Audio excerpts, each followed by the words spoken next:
Welcome to Top Stories Hub. Today we've got a new story. What's behind this door? Let's find out now. Man, I should have known it was coming down the pike. A lot of folks figure betrayal's this big, dramatic thing, like a stab in the back or a cold splash of truth hitting you out of nowhere, but nah, it ain't like that. It creeps in slow, piece by piece, through little changes, like how someone starts acting like you're not worth as much to them as you used to be.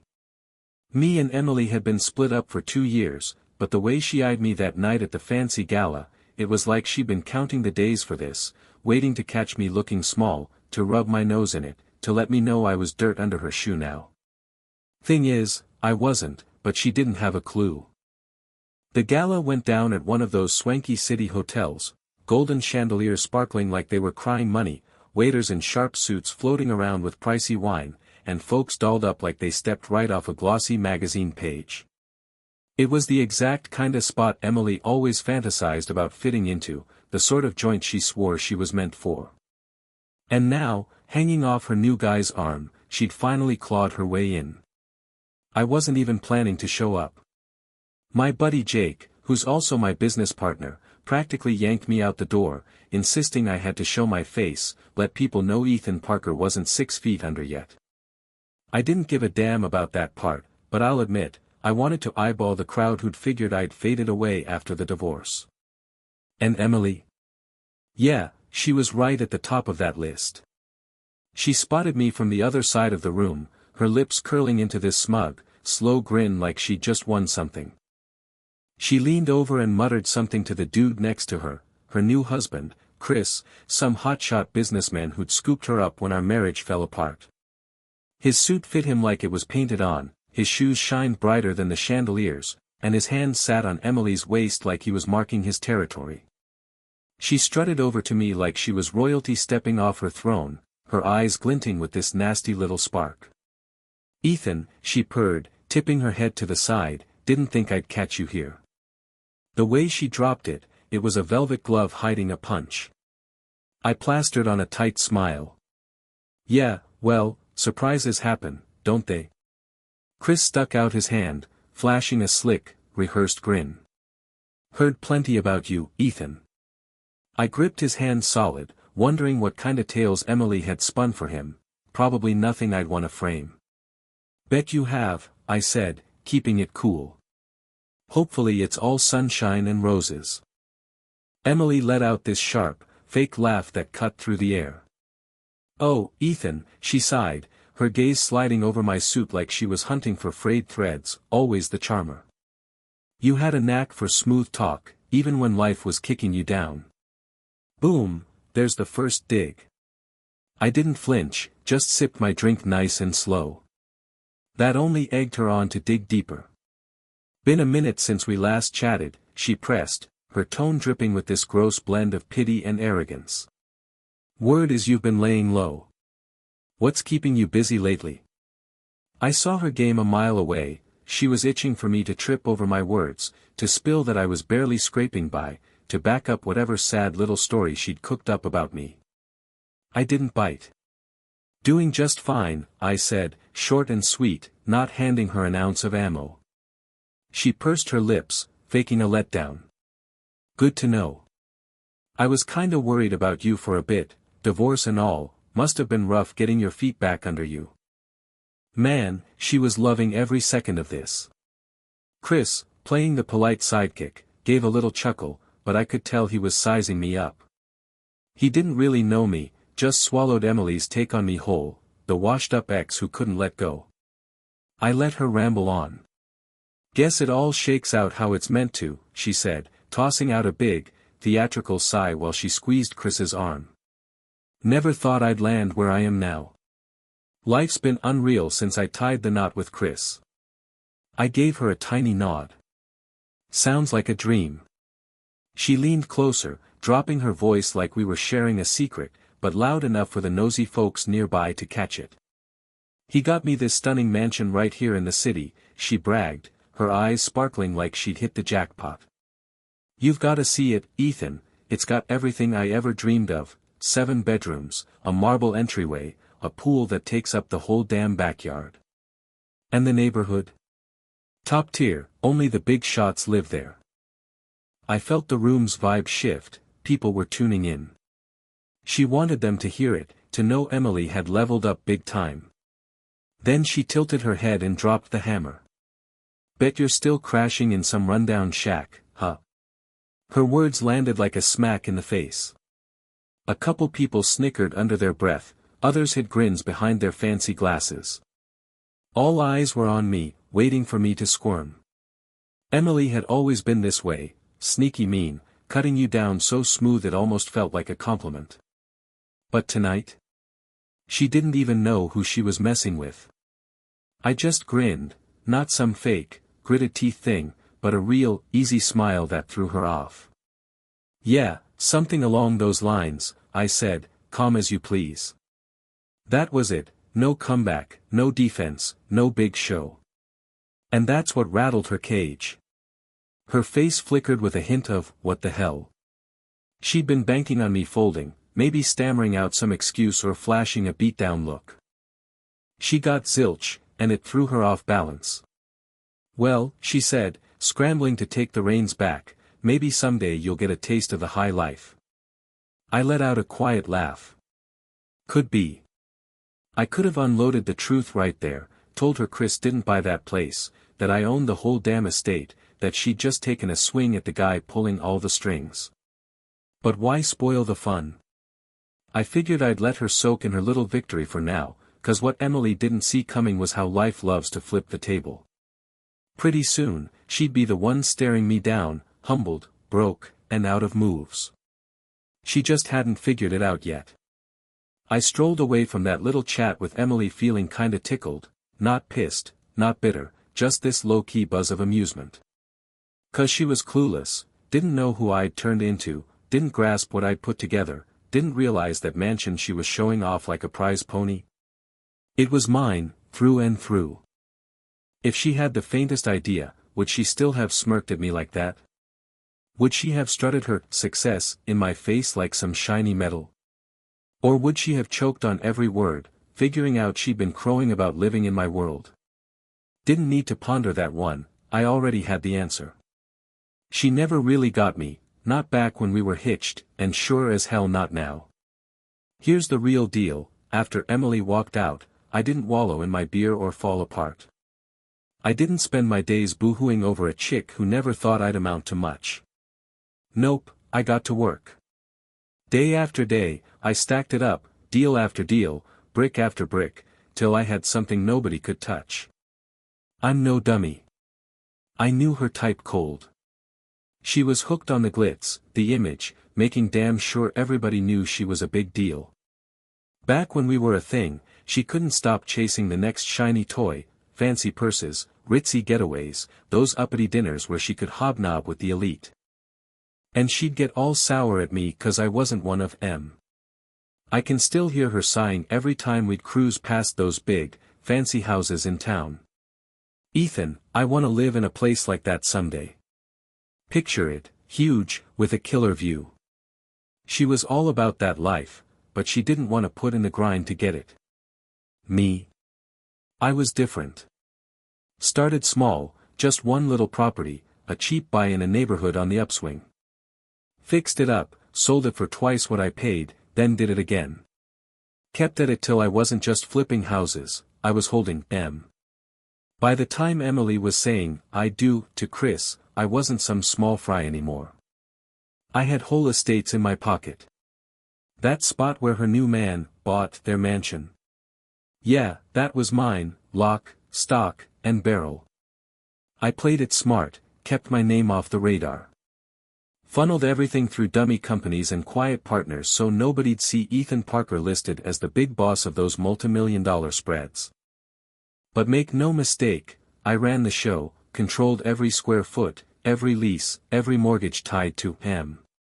Could have shouted it from the rooftops, plastered my name on every win, every deal, every high-end project. But I didn't. 'Cause I figured out early, staying quiet's got power. It lets folks sleep on you, think they've got the upper hand, and keeps M digging their own holes without a clue. Emily didn't have the faintest clue that the fancy mansion she was rubbing in my face was tied to a mortgage my company still owned. She had no idea I could tank her whole world with just a flick of my pen if I felt like it. Chris's money crumbling, I'd done my homework on her new guy. Sure, Chris had some wins under his belt, but he wasn't the big shot Emily made him out to be. He loved flashing cash around, acting like he was rolling in more dough than he actually had. Truth is, his finances were a mess, his business stretched way too thin. He'd borrowed millions, pinning his hopes on some expansion deal that wasn't panning out like he'd dreamed. Worse yet, his cash was locked up in shaky ventures, the kind that'd fall apart if one wrong move hit. And guess what? It did. I had the inside scoop Emily couldn't touch. I found out 2 of his key partners bailed on a deal at the last second. I knew the money he was banking on to stay afloat vanished overnight. And I was damn sure the mortgage on that shiny new mansion of theirs had already been skipped twice. One more slip up, and that place wouldn't be theirs anymore, it'd be mine. Knowing when to hit, I could have laid it all out for Emily right there at the gala, smashed her ego to bits on the spot, watched her face go white when she realized she wasn't as invincible as she thought. But where's the thrill in that? She was riding too high, too full of herself. She had to think she'd beaten me, that she'd climbed way above my level. That's what made it so sweet, her strutting around, bragging about that house, totally blind to the fact she was living in my sandbox. So I held off. Let her soak in her little fantasy. I let her wallow in the glow of fake riches and control, 'cause I knew something she didn't. The big reveal was coming, the second that mask would slip, the truth would slam her like a freight train, and she'd end up facing me, not as some high and mighty princess, but as a broke chick pleading for a break. And when that day rolled around, I'd be ready to roll. It kicked off with an invite, a slick, gold-trimmed envelope slid into my hand at another one of those ritzy events I didn't give 2 cents about. I was half tuned out when Emily's manicured fingers handed it over, but her voice sliced through the noise like a knife. I want to show you what a real house looks like, Ethan. She kept it light, almost teasing, but the poison underneath was loud and clear. She needed me there, dying to flaunt how much better off she was without me. What she didn't get was I'd already scoped that place out, the blueprints, the loan details, the whole design. I'd signed off on every paper linked to it, every handshake that sealed the deal. I knew the exact bolts holding it up, the price tag on every fancy tile in that entrance she couldn't shut up about. But she figured this was her big win to shove in my face. So I took the invite. Why the hell not? I wanted to sit front row for the fireworks. Stepping in, strolling through my own kingdom. That estate was every bit as over the top as Emily had hyped it, towering iron gates, a long driveway framed by hedges trimmed to perfection, and a front door so flashy it could have been ripped from a billionaire's playbook. But here's the kicker, it didn't wow me one bit. I'd put together places way plusher than this one. I'd built houses that made this look like a rough draft. To Emily, though, she'd hit the jackpot. When I climbed out of my car, I caught the guests murmuring, their eyes glued to me. They didn't know about my wealth or my reach, just my history with Emily. They were gearing up for a show, expecting me to eat my pride while she pranced around like she'd scored the golden ticket. And Emily? She was eating it up. Ethan, she chirped, beaming bright as she hooked her arm through Chris's, gliding down the grand steps to meet me. Was hoping you'd show. That smirk she wore screamed she'd been banking on it. I tipped my head. Couldn't pass it up. The fib slid off my tongue like honey. The grand tour started. She paraded me through that house like a tour guide at some old fortress. Every corner was a stage, every room a chance to flex. Here's the living room, chandeliers straight from Italy, custom job, naturally. The kitchen's all French, every cabinet carved by hand. Oh, wait till you see the pool, twice as big as what we used to dream about way back when. That, way back when, bit. Loved it, she was still measuring, still itching to prove I'd missed out. We wandered the halls, and I let her yap about the pricey floors, the high-end furniture, how Chris had gone all out to hand her the life she was owed. Every word was a jab meant to burn. Didn't faze me, I knew the real score. She thought she'd found heaven, but it was a flimsy stack of cards, and her ego was too bloated to notice it wobbling. Chris, the guy who thought he'd claimed my turf, played his role like a pro, doting rich husband, arm around Emily, scanning the place with this chill vibe like he'd locked down the ultimate prize. He was smooth, maybe too smooth, 'cause while Emily was stuck on me in our old days, he was eyeballing me with a different vibe, doubt. I could see it, he sensed something wasn't adding up. I wasn't acting like the sour ex he'd pictured, no envy, no bitterness, no cowering under their so-called win. I was too steady, too at ease, too damn entertained. "Ethan," Chris piped up at last, handing me a drink as we hit the huge balcony with a killer city view. "Heard a ton about you." I grabbed the glass, locking eyes. "Same here." He grinned, kinda cocky. "Gotta say, I pictured something else." "Yeah. Like what?" "Well," he laughed, shooting a quick look at Emily before swinging back to me, "from what I've heard, I figured you'd be some guy barely hanging on, maybe thrown off by all this." I took a lazy sip, then let out a soft, sly chuckle that made his grin twitch. "Funny thing," I said, "I'm standing here, and none of this feels like a lot." His jaw tightened for a split second, he covered it quick, but I caught it. He was starting to feel the ground shift. Perfect. Let him stew on it. The knockout punch, my favorite spot. We kept moving, Emily still out front, high on the control she thought she had. Then we hit the study, a gorgeous setup with dark wood walls, bookshelves all around, and this massive desk smack in the middle. Supposed to be Chris's kingdom, the nerve center where he ran his deals, took his calls, handled his business. But I knew that room better than he ever would. I'd parked my ass in that chair before, not as some guest or tag-along, but as the guy who'd built it from the ground up. Running my hand over that slick desk, I felt this quiet thrill. 'Cause they didn't have a damn clue, they just walked me through my own digs. Emily's last jab, she was staring, waiting for me to flinch, dying for the second I'd buckle and wave the white flag. "So, Ethan," she said, lounging against the doorway with that smug grin, "what's your take? Pretty sweet, right?" I spun around, meeting the gaze of the woman who ditched me, thinking she'd scored better. Then I smiled. "It's cool," I said. "Feels almost like my place."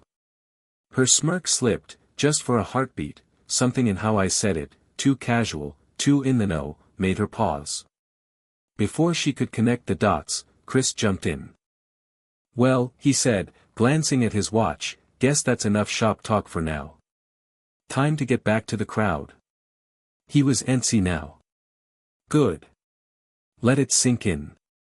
'Cause next time he saw me, I wouldn't just be passing through, I'd be slapping an eviction notice in his hand. And man, I couldn't wait to lead that tour. I walked out of that place with a grin plastered on and a whirlwind spinning in my head, not 'cause I was mad or 'cause Emily had gotten to me, but 'cause the Real show was about to kick off.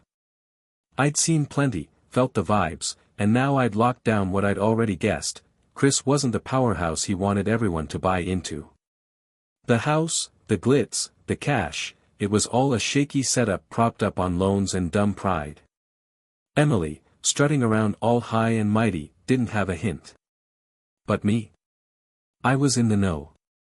I'd crossed paths with guys like Chris before, sized em up, the type who thrive on the mirage of power, convinced the bucks'll keep rolling as long as they keep tossing em around. But facts don't play games, the numbers always spill the truth.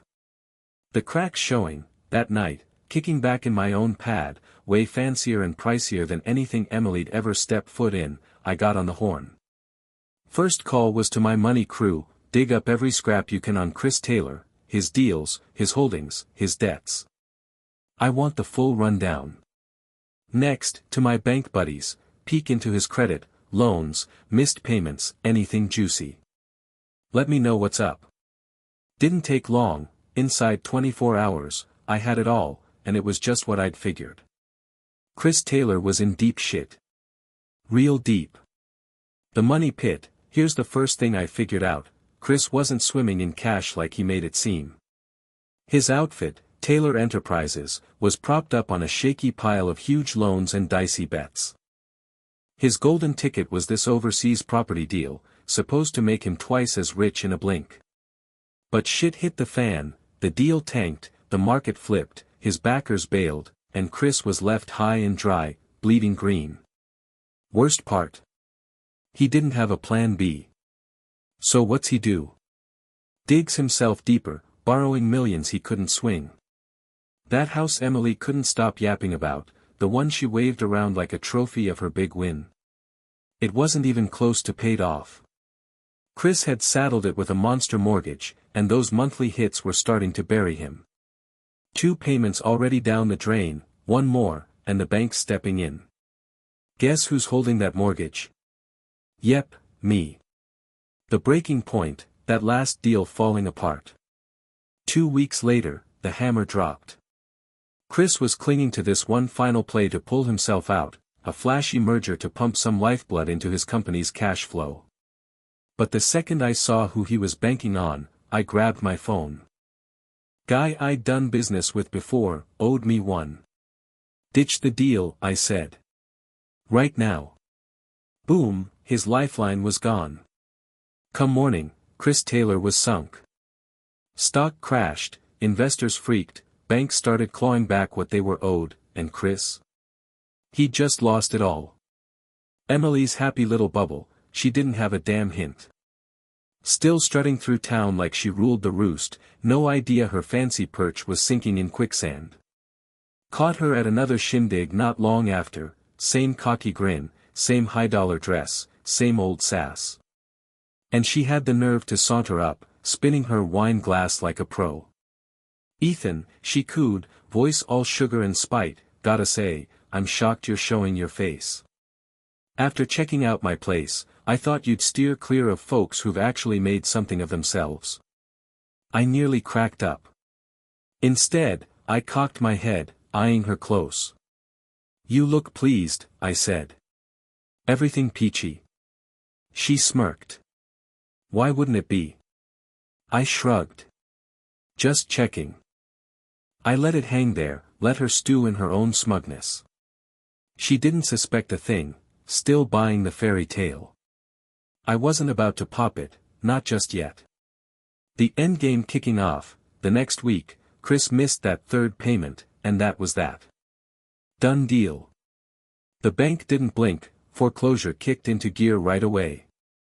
Me.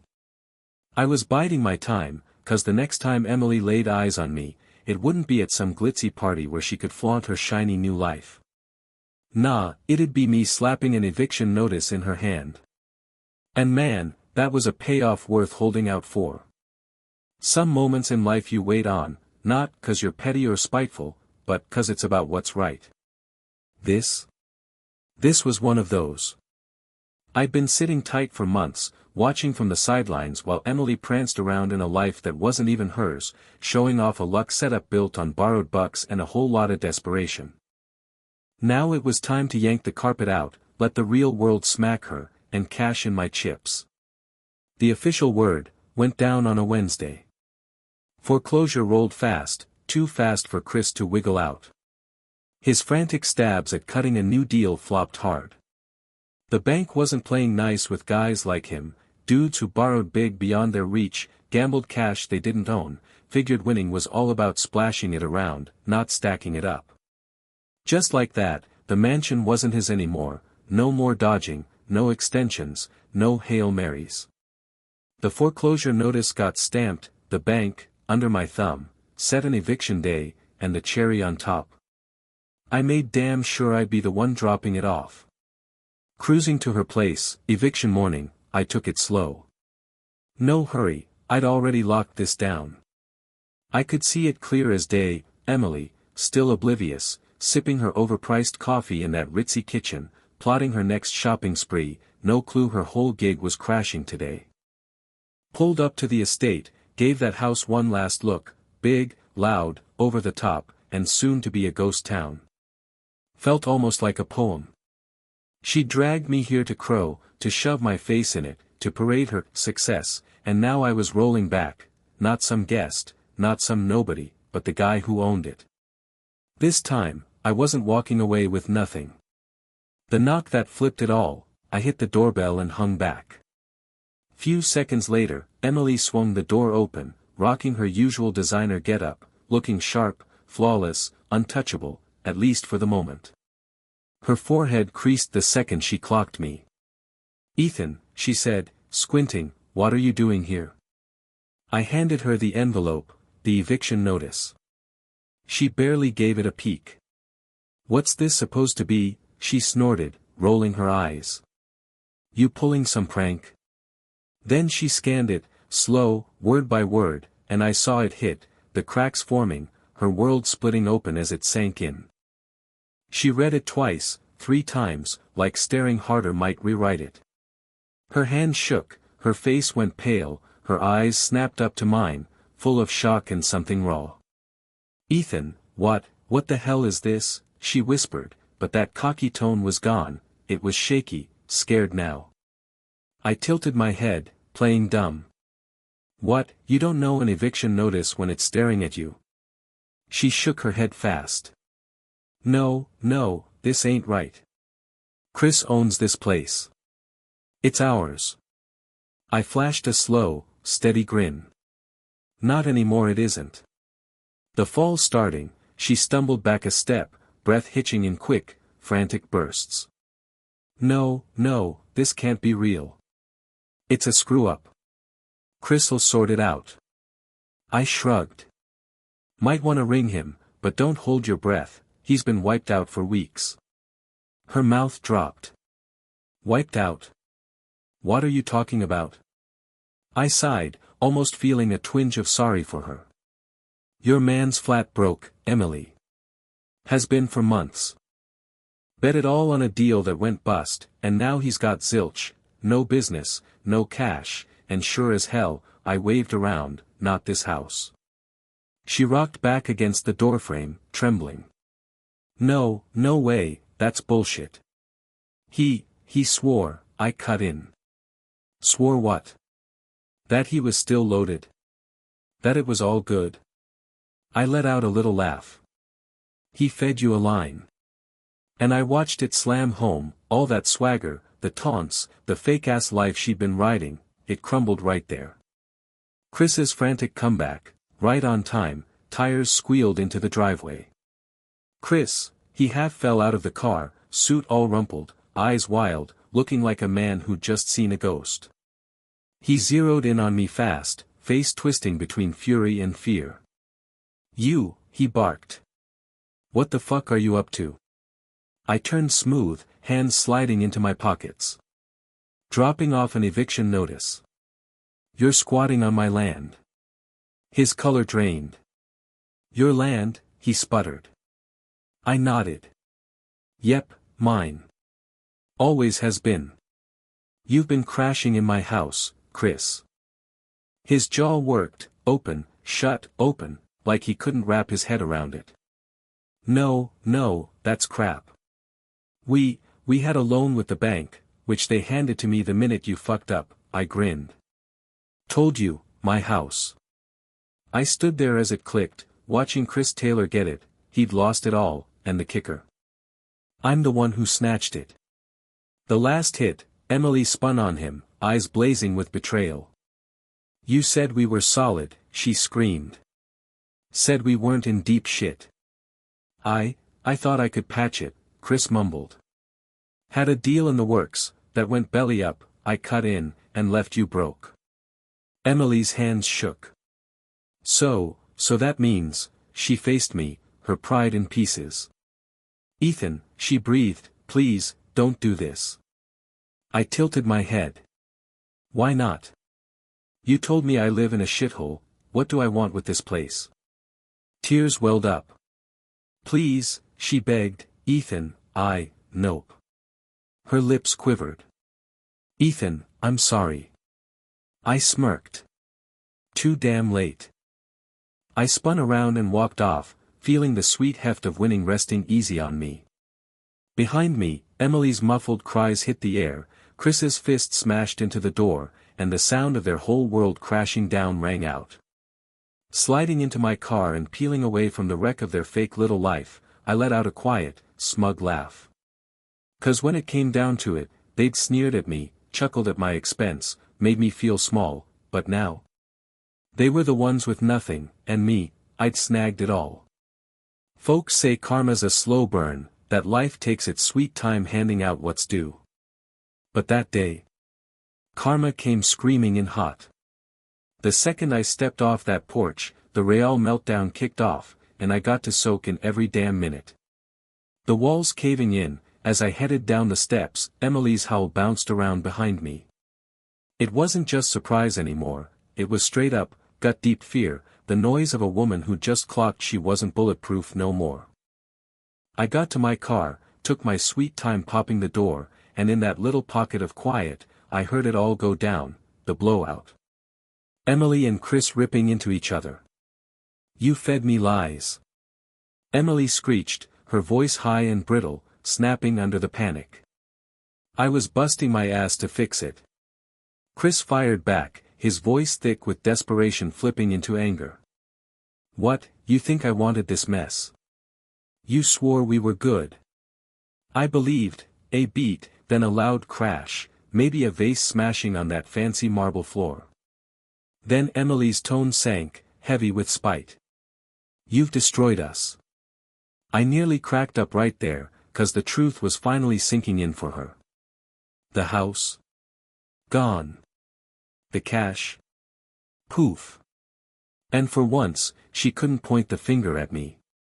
She'd picked him, and now she was eating the cost. Then, the frantic run. I swung my car door open, ready to roll, but then, quick, pounding steps. Ethan. Didn't need to look, I knew that voice, all shaky and begging. Emily. I let out a long, slow breath before turning to face her. And there she was, the same chick who'd thrown shade my way, who'd looked at me like I was trash under her heel. But now, she wasn't standing so tall. Eyes wide, breath all over the place, face red with freak out. And the best part? She was pleading with me. Her last shot, "Ethan, please," she choked out, like saying it hurt her deep. "You don't gotta do this." I lifted an eyebrow. "Do what, exactly?" She gulped, eyes darting to the eviction notice shaking in her hands. You can stop it, can't you? Call the bank, get us a little more time. You own this place, you've got the juice here." I let a soft laugh slip out. "Oh, so now you see I've got some pull." She winced, and for the first time since I'd known her, I saw real dread in her eyes. "Ethan, she stopped short, 'cause she knew damn well. Knew what she'd dished out. Knew how she played me. Knew why I wasn't rushing to bail her out. Still, she gave it a shot. "I didn't mean all that stuff I said before," she muttered, "about you, about everything." I screwed up. I cocked my head. "You talking about calling me a loser? Laughing right in my face at that gala? Telling me you'd landed a life I couldn't touch?" She swallowed hard. I didn't mean it. I was just what? Having your fun." I let it hang there, then leaned in a hair. "Well, Emily, your fun's run dry. No tears gonna save her now," her breath caught, 'cause she could feel it hitting home. This wasn't a fake-out. This wasn't playtime. She was losing it all for real. I watched her lips quiver, those perfect nails digging into the eviction notice like it was her last rope. Then came the waterworks, messy, real, frantic. "Ethan, please," she bawled, "you don't have to go through with this.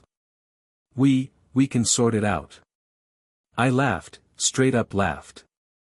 "Sort it out?" I tossed back. "You really think there's a fix for this?" She nodded fast, grabbing at any shred of hope. "Yeah, we can work something out. We we could team up. Team up? I said, grinning like it was a joke. Like partners? She bobbed her head again, too quick, thinking she was getting through. I smirked. Emily, you made your call 2 years back. Ring a bell? Her face crumpled with hurt. I messed up, she whispered. I should have stuck with you. And damn, that was the sweetest thing I'd ever heard. The hard send-off, I let out a slow, steady breath before laying it out. Emily, let's get this straight, there's no pulling you out of this hole. No deals, no wiggle room, no do-overs. She opened her mouth, fishing for something, but I shut it down. You looked me dead in the eye and called me nothing, I said, voice cool, steady, done. You laughed at me. Made me feel like dirt. Walked off without a backward glance. A sob broke out of her. Ethan, I was an idiot. Damn right you were, I nodded. And now you're stuck living with that dumbass move. Her whole frame shook, hands clawing at the scraps of her old life, but it was dust, just like she'd ditched me. I shot her one last look, popped my car door, and before stepping in, I dropped the hammer. You said I was holed up in a dump, Emily. A beat, then a slow, mean grin. Welcome to your new digs. And with that, I peeled out, leaving her there, crushed, busted, empty-handed, just like she'd left me. I should have kept driving. Should have left her drowning in the mess she'd made. But some moments, man, they're too damn good to skip. This was one. So instead of bailing, I pulled off a ways down the road, watching from a distance, seeing Emily come undone, Chris fall to pieces, their perfect little castle tumbling down right in front of me. The truth hitting, I saw her still parked in the driveway, locked in place, staring at that eviction notice like she could will the words to shift if she glared long enough. Kept shaking her head, muttering to herself, denial, always step one. Then Chris charged up behind her, snatching the paper out of her grip. Couldn't hear him from my spot, but I knew the drill. What the hell's this? Why's his name here? How'd he? Chris's hands trembled as he skimmed it, face twisting ugly when he hit the details. He wheeled on Emily, voice spiking, pissed and frantic. She tried to get a word in, but he wasn't having it, 'cause he got it. Finally got it. And I was eating up every second. Pointing fingers, bullshit, and fury, Chris threw his hands up, face blazing red. He was livid, not at me, not the bank, at Emily. 'Cause now it was clicking. He was piecing together what she'd pulled, all those months she'd crowed about her fancy new life, all the times she'd flaunted that mansion, every jab she'd taken with me as the punchline. And she'd never had a clue, I was the one running the show. He turned on her. You knew, he spat, voice hot with rage. Emily fumbled, tears pooling. I didn't, don't lie, he bellowed. You dragged me into this shit. Made me look like a damn clown in front of him, and now we're screwed.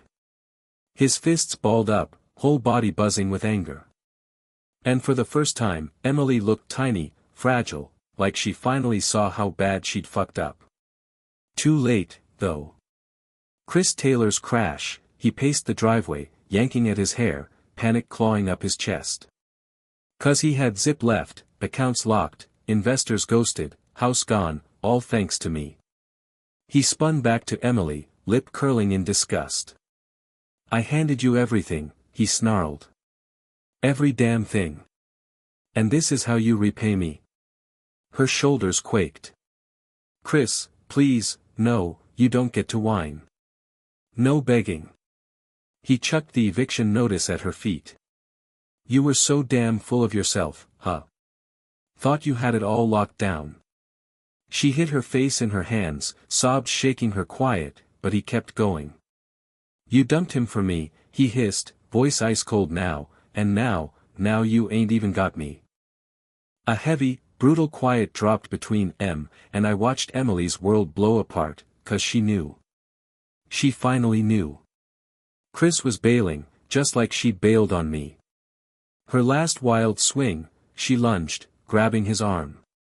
"Please," she cried, "we can patch this up. Start fresh." He yanked free. "No, Emily, this ain't fixable." Then he stormed inside. I knew he was scrambling to grab whatever he could haul. 'Cause a guy like Chris, when he's toast, he bolts. And that's exactly what was coming. When she finally snaps, Emily stood there solo, shaking, clawing at her fancy dress like it was choking her. Then she looked around, at the house, the mansion she'd crowned her empire, the spot where she'd strutted so sure, so invincible, and it hit her, it was gone. She dropped to her knees, and for the first time in forever, I saw Emily truly busted, not just stung, not just knocked down, but shattered beyond repair. No cash, no crib, no man, no clout. The last standoff, I climbed out of my car. Didn't need to, could have left her there, but something in me wanted to lock this in. So I strolled back up the driveway, slow and steady. Her eyes flicked up, red, puffy. "Ethan," she whispered, voice barely a thread. I didn't say a word, just stared down at her, the woman who'd mocked me, ditched me, swore I'd never amount to shit. Now she was at my feet. "Please," she croaked, I got nowhere to go." I watched, waited, then hit her with the coldest, flattest tone I'd ever used. "Ain't my issue." Then I turned and walked off, for good. The fallout, I don't know where Emily landed after that. Don't know what went down, where she washed up, and honest. I didn't give a damn. 'Cause this thing, it wasn't about payback, wasn't about watching her hurt, it was about coming out on top. And I did. She'd tried to shame me, break me, and in the end, she'd only torched herself. That's karma's magic. Me. I was just the guy who let it play out. Some think revenge is all rage, making them feel the pain they put you through. But the real deal? It's power.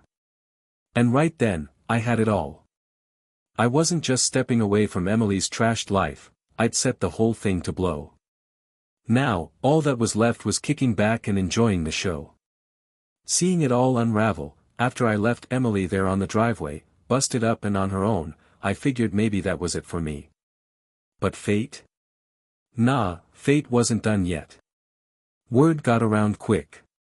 Those snooty high society types Emily busted her ass to win over. They turned brutal. The chick who used to flash her mansion, her cash, her picture-perfect life, she turned into the town's punchline. At every fancy gala, every exclusive shindig, they were buzzing about her. You hear what happened to Emily? Her guy lost it all. Crazy, right? And the kicker, that house. Never even theirs.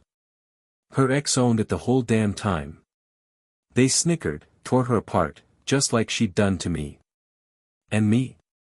Didn't have to lift a finger. The world was serving up my payback on a platter, and man, it was gorgeous. Emily Taylor's tumble, it only got uglier for her.